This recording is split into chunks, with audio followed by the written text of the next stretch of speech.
Hey, Nick Crowley, I was just thinking about you today, bro. No Diddy, bro. Pause. But I was just thinking about you, bro. He's literally one of my goats. We got Mysteries of the Internet, Volume 1. This is the first time we've ever seen a Volume 1 of any of Nick Crowley's stuff. That means we are about to see history in the making. Talk to me, Nick. Yep. The girl at the door. I think I know this one. It's the 22nd of November, 2019. A Ring doorbell begins recording as a young girl approaches a home in the Harriet Creek Ranch neighborhood of Texas. It's pitch black out and the girl is seen all alone, which by itself is strange enough, but it's moments later that this footage becomes truly concerning.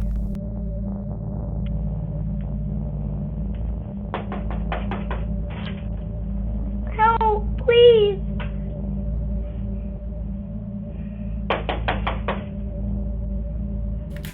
I ain't gonna lie to you. I'm sorry, little girl. I'm sorry, little one. Nah, bro. I will call the cops for you. I am not opening my door for you. I done seen way too much, bro. I done seen way too much from these Ring camera videos. I done seen way too much. I'm not opening the door for you. I'm sorry, little one. I will call the police for you. Please help. She was begging for help, pounding her hand against the door, all the while continuously turning her head around, as if she was expecting someone to come up behind her. The footage then comes to an abrupt end, only to start again seconds later. That's freaky as hell, Nick. You had entire time, no one answers that door. The wait was just too unbearable for the child, as she then took off.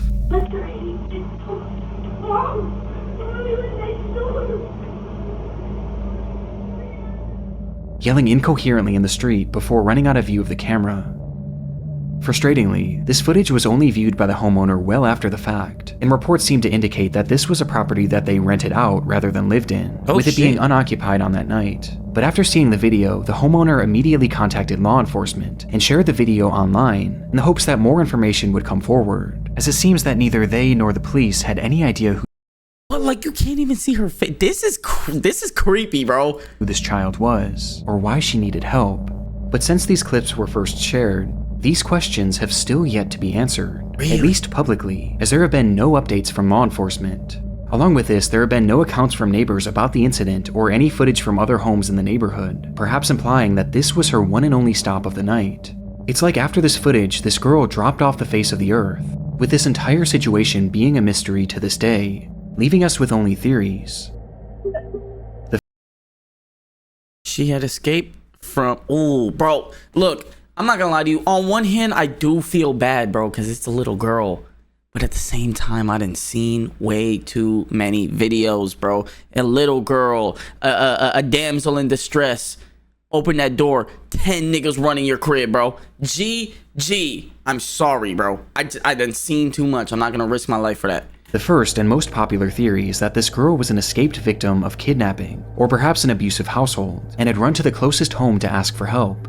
We've seen situations like this many times before, with the most popular example at the moment being the case of Ruby Frankie, whose son escaped their house and ran to their neighbor for help. Wondering if you could do 2 favors, taking me to the nearest police station.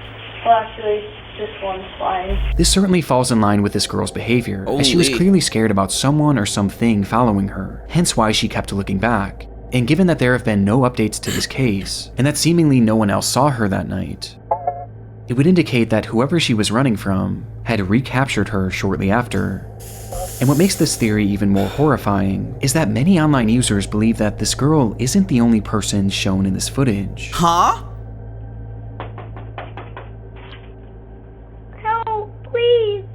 As in the background, some can see what appears to be movement behind the bush. Do you see what the fuck I'm talking about? Do you see what the fuck I'm talking about?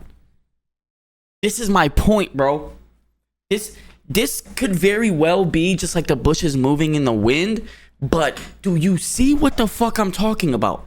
What if it wasn't the bushes moving in the wind and the people are right and there was somebody behind that bush waiting for you to open the door so they could run up in your crib, bro? This is what I'm talking about, bro. And potentially even a figure.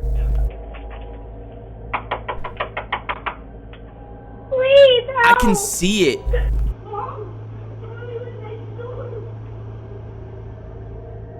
And this just so happens to be the direction that this girl is looking in every time she turns back, almost like she knew someone was hiding there. I'm telling you, bro, I do feel bad for the little girl, but I'm sorry, little one. Na na na na na. Okay. Which brings us to our second theory, that this entire thing was a setup. The belief here is that this girl was coerced into going up to a stranger's home to beg for help, so that when this unsuspecting homeowner would open their door, those people who made the girl do this would then rush into the home and rob the person. This could explain why she was looking at that bush so frequently, as that's where this person or these persons would have been hiding, and she was looking to them for guidance, perhaps unprepared for the homeowner not to open their door. Both of these theories are disturbing in their own right. They are. And both clearly indicate that this girl is in need of help, regardless of what the situation is. That's a fact, bro, because if she is setting you up for a house robbery, it wasn't her idea, bro. She's a little ass girl. She's being manipulated. If she's running away from a home, like a abusive home, or was kidnapped, she still need fucking help, bro. That's the sad part about this, is that I would not open this door because of that reason. However, I do know she needs help, so I would have still called the cops. I would have been like, you know what? I'm not opening the door for this girl. Hey, 911, I got a girl at my crib right now banging on the door. She desperately needs help. I need y'all to get here ASAP. I know y'all got some people around. Please get here as soon as possible. Please. But still, there's been no confirmation as to whatever happened to this child, even despite the public interest. One of the biggest talking points online came from some theorizing that this girl might be Serenity Denard, a then 9-year-old girl who had gone missing in February of 2019 from a children's facility in South Dakota, who looked eerily similar to the child shown in this video. But in my research, I was able to find a Facebook post from one of Serenity's mothers, who shared that they were in fact aware of the video, and that they had actually contacted law enforcement about it. And in her post, she claims that investigators told her that the girl had been identified at some point, and that she had lived in that neighborhood, with there being no further elaboration as to why she was asking for help. What? This is quite literally one of the only updates I was able to find, but unfortunately it was one that I wasn't able to confirm, and it also fails to explain what exactly happened to this girl, leaving this footage and this entire scenario as one of the many mysteries of the internet. I don't like it. I don't like how you do that shit, Nick, bro, but I love the videos, bro. I love Nick Crowley's videos, but bro, I hate when he do that creepy shit, bro. My God, the first ever volume 1 that we can actually like be in the presence Throughout my of. time here on YouTube, I've stumbled across some of the most frightening things on the internet, but one of the discoveries that scared me the most was my own personal information, just out there in the open on random sites that could be accessed by anyone. This is all because of data brokers who sold my information, making private things like my phone number available for anyone to see. But luckily, I was able to combat this with the help of today's sponsor. You know what's crazy? I'm gonna skip it, Nick, but like y'all, for real, Aura's a W fucking website, bro. Either. He's not even joking, bro. Aura's actually one of the best ones. So none of these have an answer. Oh, this is gonna piss me off, low-key. Okay. It started with a police chase. An officer parked alongside a highway in North Amsterdam had witnessed a black Mercedes speeding down the road and was now desperately trying to keep up with it. But the effort was to no avail, as the Mercedes would soon disappear from the officer's view. And when it would come back into view minutes later, it wasn't moving. It was instead left abandoned on the side of the road. The driver's side door— Bro! Wait. Bro, you were gone. The cops couldn't see you, bro. And you still decided to pull that bitch over and hop out? It probably ran out of gas. Okay. Door hanging wide open, and the driver himself being nowhere to be seen, leaving that officer alone with the suspect's car, but no suspect. However, the vehicle hadn't been left entirely empty, as in the driver's rush to flee the scene, he had accidentally left his cell phone behind, and so the contents of this phone would be searched, which quickly led to the discovery of this driver's identity. But for investigators, there was a far more pressing finding on that device. A finding in the form of a minute-long video stored on the man's camera roll that indicated that this driver may have been involved in a crime far worse than just speeding. Oh God. Oh my God, you got the video? The The footage was taken inside a different vehicle and showed an unseen driver holding up his cell phone alongside another man in the passenger seat. The camera was focused on a car in front of them, with both men seeming intent on catching up with it, as in the moments before. You know what the crazy? I'm sorry, y'all. I always keep pausing this, but I always have a lot to say, which I'm sure there's probably some of the reasons why you watch this to see like what the reactor has to say. But I feel like most of the reasons why like these unsolved mysteries, even if they have videos, is because they're old. The camera quality is dog water. I bet you in today's date with these iPhone 16s and that nigga had his thing on the driver's seat like this, bro, they would have caught him ASAP, bro. Oh, bro, this shit crystal clear, bro. Like, bro, nah. Recording started, something had happened between them. Ring cameras got better quality now. You would have been able to see that girl's face even through the night vision, which the men inside this car felt they had to get revenge for. Voor ons net hebben brutaliteit met ons gemaakt. Deze mannen voor ons hebben net de brutaliteit. They referred to this unseen incident as an act of brutality by a group of men in this other vehicle. And by the looks of it, it's likely that this car had simply cut them off, as there was a freshly closed lane in the stretch of road at the time, which created an unexpected merge. And this is most likely what this group inside this separate car thought too, as they were showing no signs of road rage and were instead just casually driving with the flow of traffic. An act of brutality, cutting you off, bro. See, this.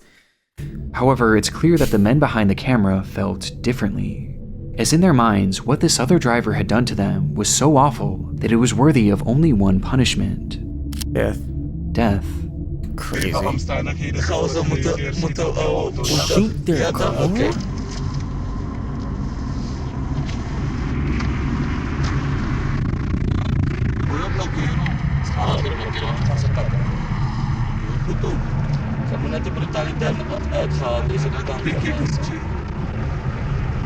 Nah. And so, this duo inched their vehicle closer and closer to this anonymous car, while continuing their rambling about this act of brutality. Oh, no. And when they finally positioned themselves next to the vehicle,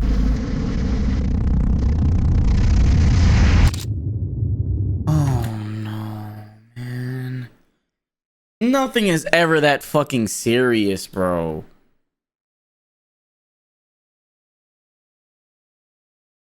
Bro, I'm gonna keep it a stack with you.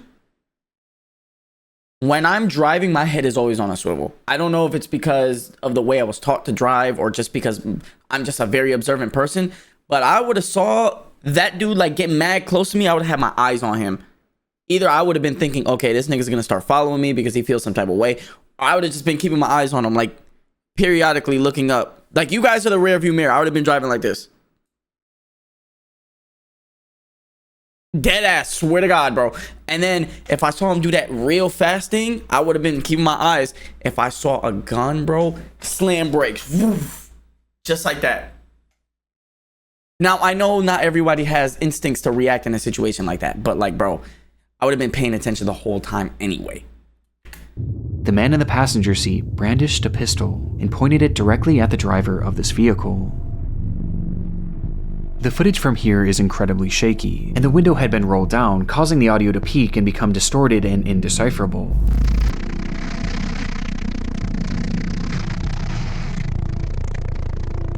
Because of this, it's hard to say for sure what happens next, but it appears that the man holding the gun attempts to fire the weapon before pulling it back into the car, cocking the revolver once more, and firing again. But he missed.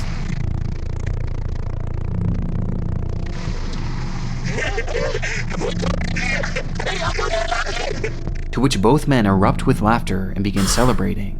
Thank God that guy did not kill him. Oh my gosh, bro. Before the recording stops. Based on the footage, it's unclear what happened to the driver of this vehicle or the other occupants, and finding this information became priority 1 for law enforcement.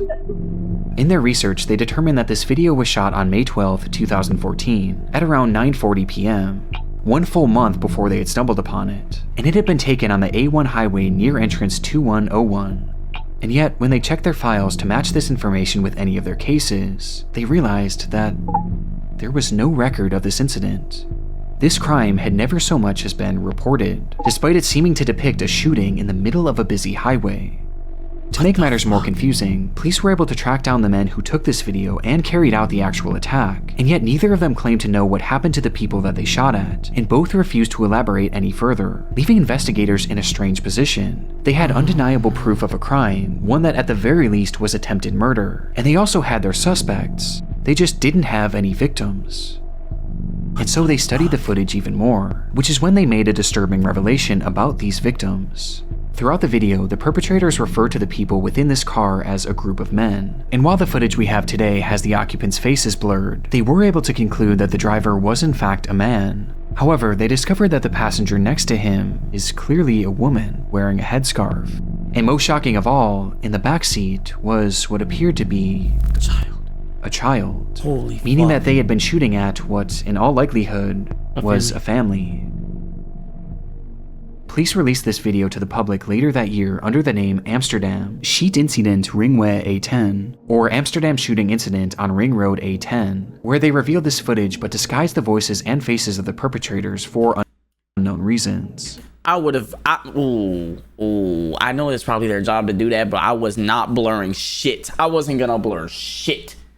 Find these niggas. And in releasing this, they asked the public to come forward with any information that could help identify this family. They asked for witnesses on the scene, car repair shops that may have fixed a car with bullet holes, any hospitals that had shooting victims on or around that day, and most importantly, they asked for the family inside this car to come forward, as without their testimony, convicting these men was nearly impossible, as it wasn't fully clear what crime they'd even committed. That was 11 years ago, and to this day, no one has come forward, leaving us with only theories. The first theory is that the people shot at in this footage may have been undocumented immigrants, or perhaps one of them had a warrant out for their arrest. So they can't even report it even if they wanted to. That's fucking crazy. Meaning that if they were to report this crime, or if they were to have gone to the hospital with a bullet wound, then police would have certainly got involved, and in turn they would have gotten in trouble as well, essentially forcing them to stay quiet as saying anything would put their freedom in jeopardy. Insane. Another theory is that the shots may have simply missed the vehicle, and the driver decided not to report it. I would hope that's the case. I would hope that was the case. With some believing that this whole situation was no big deal. But to me, this doesn't seem like something still shot at me. Regardless if he missed or not, he still shot at me. That would be so easily brushed off, especially because a child is involved. Though it is possible that perhaps this family was afraid to report the crime, as they clearly knew how dangerous these men were, and feared that reporting this crime would only further put a target on their backs. And finally, there's the theory that this weapon never fired at all. This is where the audio peaking becomes a major factor, as it's extremely difficult to make out the sound of gunshots, as the gun was literally outside of the vehicle when it was seemingly being fired. But it is worth noting that investigators working the case seemed confident that the weapon fired at least once, and I also personally hear a distinct popping sound at the end. Oh. But it's hard to say for sure. And it also is possible that this group was using blanks, with this all being an attempt to trick the other driver into thinking that he was in danger. But even with these theories, we still have no idea the fate that befell this family, and it's clear that they have no desire to come forward, for reasons we just don't know. Which leaves the Amsterdam shooting video, an internet mystery that may never be solved. Damn, bruh.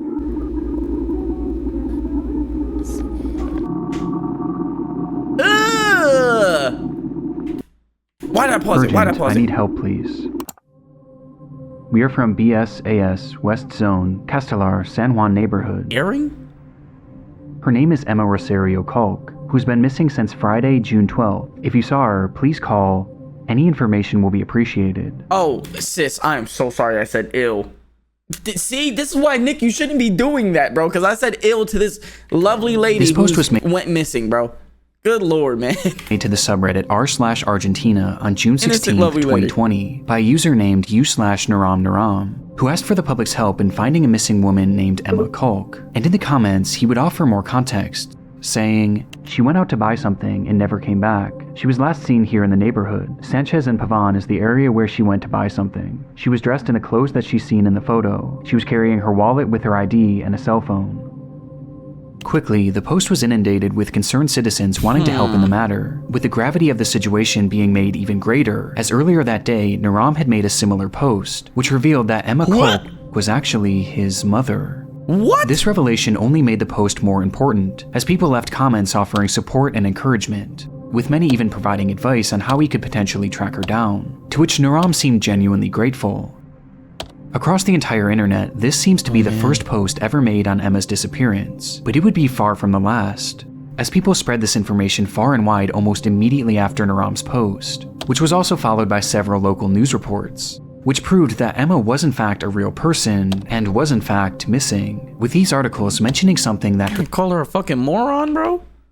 I'm just kidding, y'all. It's just a joke, bro. articles mentioning something that her son had not, that she was feared to have been taken. Oh man, I hope The she's only not thing we getting know for trafficked. sure is that she went into her I house. really hope traffic is the last possibility that happened to this woman. Well, death would be the last possibility, but I don't know, man. I just hope she's alive. Left her bike and for some reason went out but did not come back in. Apparently, she did not leave on purpose, and that is what worries us the most. Things were clearly very concerning, and the tension of the situation She didn't only leave increased as a day passed. And then too, with Naram vowing to keep everyone updated on the status of the search. And sure enough, right after this update, Naram's missing mother would finally be found. What? The worst news, Emma Rosario Kolk was murdered. She had been missing since June 12th. Her son killed her with stab wounds and then buried her in the back.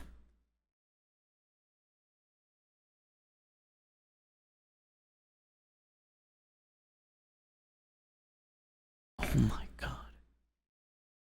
What did the Joker say to Batman, bro, in Arkham City? How do you hide something from the world's greatest detective? You put it right under his pointy little nose. Who would suspect the son of being the murderer when he's the one who puts the Reddit post up? Ain't no fucking way. Backyard of his house. He was arrested. Rest in peace, Emma. Emma Kolk had been found dead, murdered and buried in her own backyard, with the Insane. perpetrator allegedly being her own son, Daniel Kolk, who had confessed to stabbing her once in the chest and then twice in the head before burying her body in the backyard, with a motive never being given. The ending to Emma's search was disturbing, but perhaps the most shocking part was the revelation that she was killed by her own son, 20-year-old Daniel Kolk, which immediately called into question Naram's Reddit post, as he had claimed to be Emma's son, leading many to wonder, was Naram the killer? And so, desperate for clarification, someone commented, "By any chance, are you 20 years old?" To which Naram actually responded, writing simply, 25, before eventually leaving the following explanation. "Apparently, it was my brother. That's what the police said when they declared the crime." This would mean that when Naram had been making these pleas to find his mother, in reality, not only was she already dead, but she had been killed by his own brother and buried in their backyard. It's one of the most chilling things I've ever come across on Reddit. Ugh, oh my gosh, bro. Imagine you setting out to find your fucking mother and it was your brother who killed her? But the intrigue of this case doesn't exactly end Holy here, moly. as there was something about Naram's story that wasn't quite adding up. Just days before the disappearance of his mother, he had left a comment on an unrelated post saying, "When I was 8 years old, I wanted to ride a bicycle without hands, according to me because it was easy. I was on the street, dirt, and I let go of the handlebars, and here I am at 19 years old, with the handlebars marked on my abdomen." In his own words, What? Naram wasn't 25, but instead 19 years old, and potentially 20 years old by the time his mother was found, which put him at the exact age range, potentially 20 Whoa, years did you old by see the that? time his mother was found. Nick.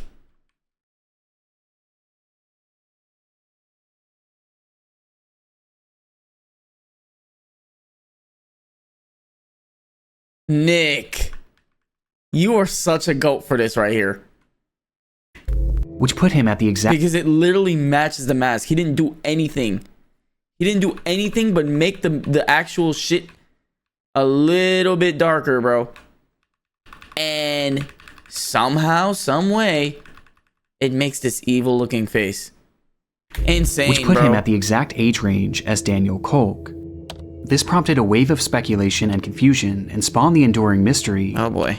Who exactly is Naram Naram? While making things even stranger, digging deeper into his posting history, you can find another comment where he claims to have been working the same job for 6 years, which seemed to contradict the idea of him being 20, thus prompting even more confusion, which eventually caught Naram's attention, who responded by stating, "I didn't write that. It must have been my brother. I don't use this social network. I only used it twice for a work issue and now because my mother disappeared. This account is not mine." What? This recounting of events made Naram's initial story even more twisted. What? As if this was true, then not only was it his own brother that killed the mother he was looking for, but he was literally using that same brother's account. And again, this gets stranger.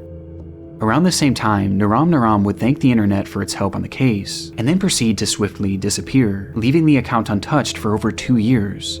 But this silence would be broken in 2022 when they suddenly returned, with their posts being slightly unhinged, gloating about their internet status and bizarrely lashing out at random users who questioned him on his past and present motives. And in these ramblings, he would drop the bombshell that he wasn't actually Emma's son. He now claimed to be Daniel's best friend, writing that he allowed Daniel to make the post on his account to spread the news about his mother's disappearance, which he was completely unaware that Daniel himself had caused.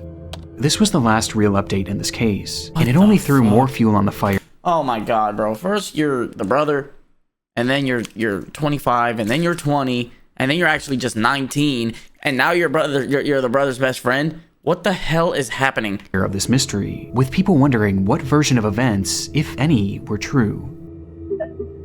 When I hear about this case today, many seem to believe that the entire time Naram Naram was actually Daniel Kolk, and he had made this post to make it seem like he was searching for his mother, and perhaps to even use any given advice to help conceal what he did. As remember, many were offering suggestions on how to find her, which Daniel in turn could have used to essentially do the exact opposite, to help make sure that she was never found. This is tricky because the account posted briefly after Daniel was supposedly arrested. However, the status of this case is entirely unknown to this day, as there have been no updates as to whether or not Daniel was actually charged. Oh shit. With some choosing to believe that this was him the entire time, and perhaps he was even held in prison for a few years before being released, thus explaining his 2-year absence.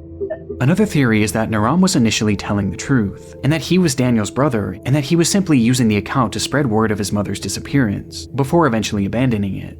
And perhaps the most recent posting on this account was because it may have been hacked, which would explain the massive tone shift. Or maybe it's the most recent version of events that's the right one, and that this is actually Daniel's best friend. But why initially lie? And how do you explain the apparent inconsistencies in his age that are found throughout his posts? This entire internet mystery is one of the messiest I've ever come across, and nothing seems to make any sense, with the most inexplicable part being the very real murder at its core. Literally. A mother who was killed by her own son for no apparent reason. And given the lack of updates, it's hard to know if justice was ever served. I'm so sorry, Emma.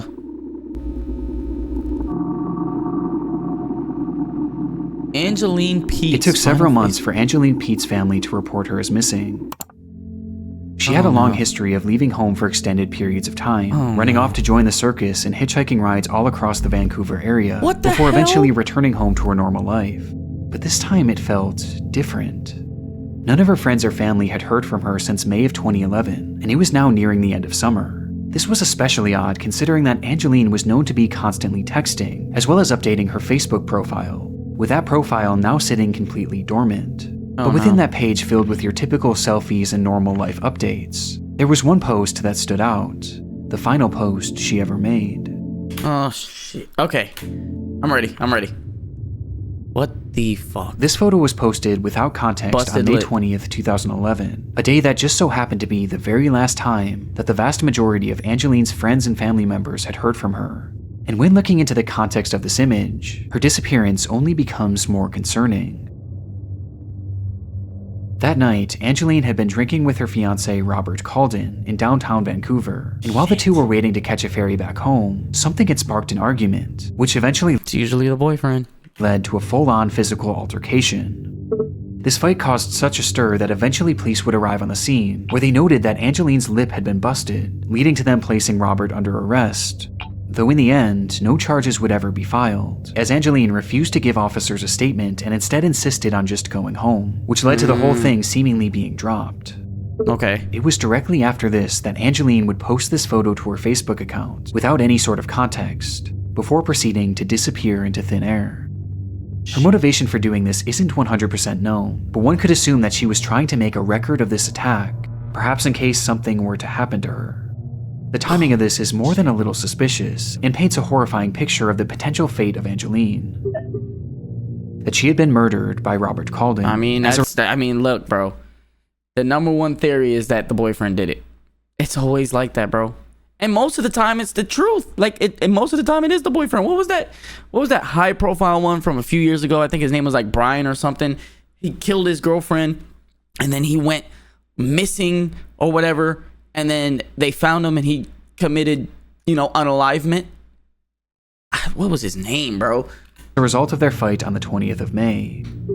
It's a case that seems as straightforward as it is disturbing, but that's only on the surface, as there was another factor at play here, as when the police stopped this couple from fighting on that fateful night, Robert wasn't the only one facing jail time. Angeline was no stranger to abuse. She had a long history of it herself, with her ex-boyfriend claiming to have suffered dozens of black eyes throughout their relationship, which had ended years prior. Whoa. 40 black. Oh, so she was fighting too? This violent behavior often stemmed from her trouble with alcohol, and Robert was clearly one and the same, with the two forming an extremely toxic relationship that often ended in one or both of them getting hurt.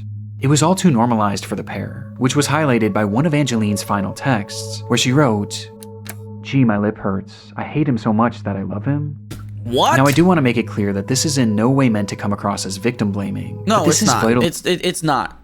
Okay, I want to make that clear too. I'm not victim blaming too, but girl, sis, what the fuck? Information for this case, as Angeline's history with violence had landed her in prison numerous times, most recently in 2009 when she was arrested for getting into a massive bar fight. This arrest in particular is noteworthy, as it carried with it multiple conditions. One of which was that Angeline was given a 9 p.m. curfew. Oh shit. And the other was that she was not allowed to drink. And she did with both both of that. These conditions being broken on the night of May 20th, when police Yep. intervened in her and Robert's fight. This meant that Angeline was now likely going to be reincarcerated, and sure enough, that same night, officers arrived at her home to question her on the matter, but she failed to answer the door, which led to a warrant being made for her arrest 5 days later on May 25th. And they just couldn't That find day, her. a squad car pulled up to Angeline's apartment to bring her into custody, but when police entered the home, they would only find Robert, who just so happened to be on the phone with her. And officers claimed to have spoken with Angeline during that phone call, where they advised her to turn herself in, though she claimed that she was no longer in the area, and eventually hung up the phone. This would be the last time that officers would speak to Angeline Pete, and seemingly according to Robert, she returned home and left the very next day on the 26th, and never came back. This whole revelation muddies the water in this case, and provides us with our second theory. That Angeline Pete had run away to avoid reincarceration. Could be. But there's something unusual to me about this phone call with police.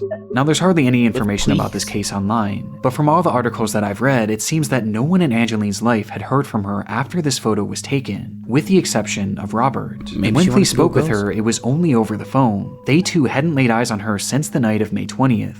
Prompting some to wonder if Robert had arranged for some sort of decoy to make this phone call.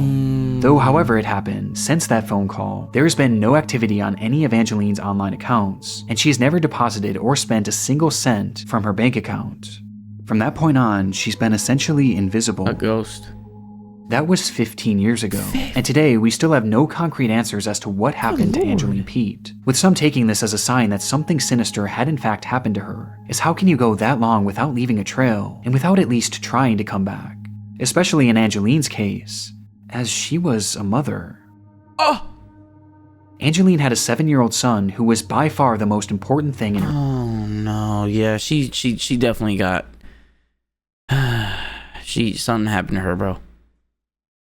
There's no amount of whatever is facing you for you to go missing for 15 years when you have a kid, bro. Life. At the time she went missing, this child was staying with her father, Angeline's former partner, but she still played an incredibly active role in his life, and she wanted to be as involved as she possibly could be. And yet, after 15 years, she's made no attempts to try and reach out to him. Again, people have taken this as a sign that Angeline has perhaps been killed. And it isn't just Robert who they think might have done this, as some believe that she may have been killed by someone that neither they nor Angeline even knew. Could have been. As I mentioned Like on the previously, road, Angeline had a hitchhiking? habit of hitchhiking, and she was known to do so in a way that was overtly dangerous. And interestingly, there were some unconfirmed sightings of Angeline after she went missing, with some reportedly seeing her in Port Hardy and Grand Perrier, areas that she would have had to catch a ride to. Now again, these are totally unconfirmed sightings, but what's so chilling about this is that if she had been hitchhiking through those areas, then she likely would have found herself doing so along Highway 16, which is now known as the Highway of Tears. Without getting too deep into this stretch of road is notorious for its disproportionately high number of women who have gone missing on it, and especially Indigenous women, with Aboriginal organizations claiming that as many as 40 Indigenous women have been killed or kidnapped while on this stretch of road. And coincidentally, Angeline was an Indigenous woman herself, who may have found herself hitchhiking on that very road. Damn, bro. Angeline's disappearance is one of those cases that you can convince yourself that every theory is right. But as of right now, there's just no way to know what truly happened to her. Damn, While bro. this This is quite literally like going to a sundown town as a black person. I'm literally not even joking. an internet mystery for us, for Angeline's family, this couldn't be more real. Many of them are suspicious about Robert and believe that police didn't do a good enough job investigating him, as he was never even considered a suspect. But they also hold on hope that Angeline is still alive and out there somewhere, and they'll often hold events and vigils to keep her name in the spotlight, and to assure she knows that she can always come back home. And it's this hope that has fueled her son since she disappeared.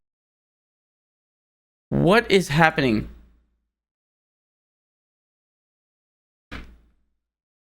What is happening? She can always come back home. And it's this hope that has fueled her son since she disappeared. What the fuck is happening? Y'all, you will not believe how long it took to get my Wi-Fi back, bro. I had an outage. It took almost 12. It's been 10 hours since I started recording the Nick Crowley video for the reaction. And there was literally only 41 seconds left of the video. I was like, the Wi-Fi couldn't break just a little bit later, bro.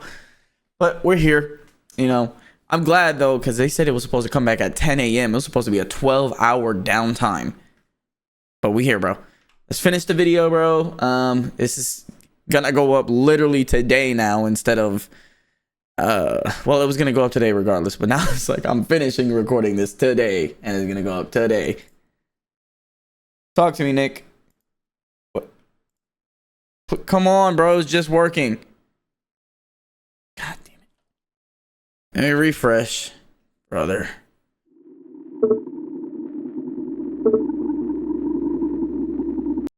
To keep her name in the spotlight, and to assure she knows that she can always come back home. And it's this hope that has fueled her son since she disappeared, as all throughout his childhood he played hockey as a way of helping to find her, with one family member saying, that's why he wants to play hockey.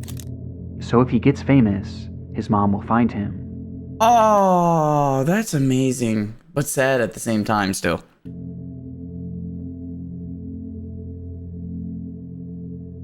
If you have information. Oh, W shit, bro. Oh, W shit. I was about to call him Patrick. W shit, Nick. Bro.